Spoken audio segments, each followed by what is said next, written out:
এক নম্বৰ প্ৰশ্নটো হৈছে ভাৰত চীনৰ সীমা নিৰ্ধাৰণ কৰা লাইনডালক কি বুলি কোৱা হয়? উত্তৰটো হৈছে মেকমোহন লাইন। ২ নম্বৰ প্ৰশ্নটো হৈছে ভাৰত পাকিস্তানৰ সীমা নিৰ্ধাৰণ কৰা লাইনডালক কি বুলি কোৱা হয়? উত্তৰটো হৈছে ৰেড ক্লিফ লাইন। ৩ নম্বৰ প্ৰশ্নটো হৈছে ভাৰতত পোনপ্ৰথমে ৰেডিঅ' কোন চনত আৰু ক'ত প্ৰচাৰণ কৰা হৈছিল? উত্তৰটো হৈছে ১৩ জুলাই ১৯২৭ চনত বোম্বাইত। ৪ নম্বৰ প্ৰশ্নটো হৈছে ভাৰতত পোনপ্ৰথমে টেলিভিছন কোন চনত আৰু ক'ত প্ৰচাৰণ হৈছিল? উত্তৰটো হৈছে ১৫ ছেপ্টেম্বৰ ১৯৫৭ চনত আকাশবাণী দিল্লীৰ পৰা। ৫ নম্বৰ প্ৰশ্নটো হৈছে ভাৰতত ডাক বিভাগ আৰু পিনক'ড প্ৰণালী কেতিয়া আৰম্ভ হৈছিল? উত্তৰটো হৈছে ১৫ আগষ্ট ১৯৭২ চনত। ৬ নম্বৰ প্ৰশ্নটো হৈছে ভাৰতৰ প্ৰথম IPS অফিচাৰ কোন আছিল? উত্তৰটো হৈছে সুৰেন্দ্ৰ নাথ। ৭ নম্বৰ প্ৰশ্নটো হৈছে ভাৰতৰ সৰ্বপ্ৰথম কবি কোন আছিল? উত্তৰটো হৈছে মহৰ্ষি বাল্মীকি। ৮ নম্বৰ প্ৰশ্নটো হৈছে পৃথিৱীৰ ভিতৰত সকলোতকৈ ডাঙৰ মহাকাব্য কোনখন? উত্তৰটো হৈছে মহাভাৰত।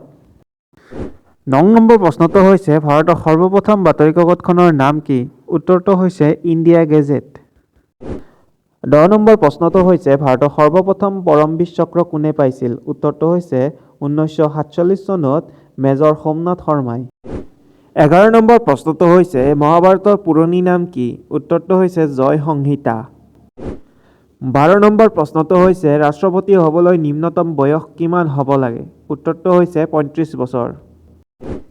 ১৩ নম্বৰ প্ৰশ্নটো হৈছে ভাৰতৰ স্পীড পোষ্ট কেতিয়া আৰম্ভ কৰা হৈছিল? উত্তৰটো হৈছে ১ আগষ্ট ১৯৮৬ চনত। ১৪ নম্বৰ প্ৰশ্নটো হৈছে ভাৰতৰ সৰ্বপ্ৰথম চলচ্চিত্ৰখনৰ নাম কি? উত্তৰটো হৈছে ৰজা হৰিশ্চন্দ্ৰ। ১৫ নম্বৰ প্ৰশ্নটো হৈছে চাণক্য কাৰ মন্ত্ৰী আছিল? উত্তৰটো হৈছে চন্দ্ৰগুপ্তৰ।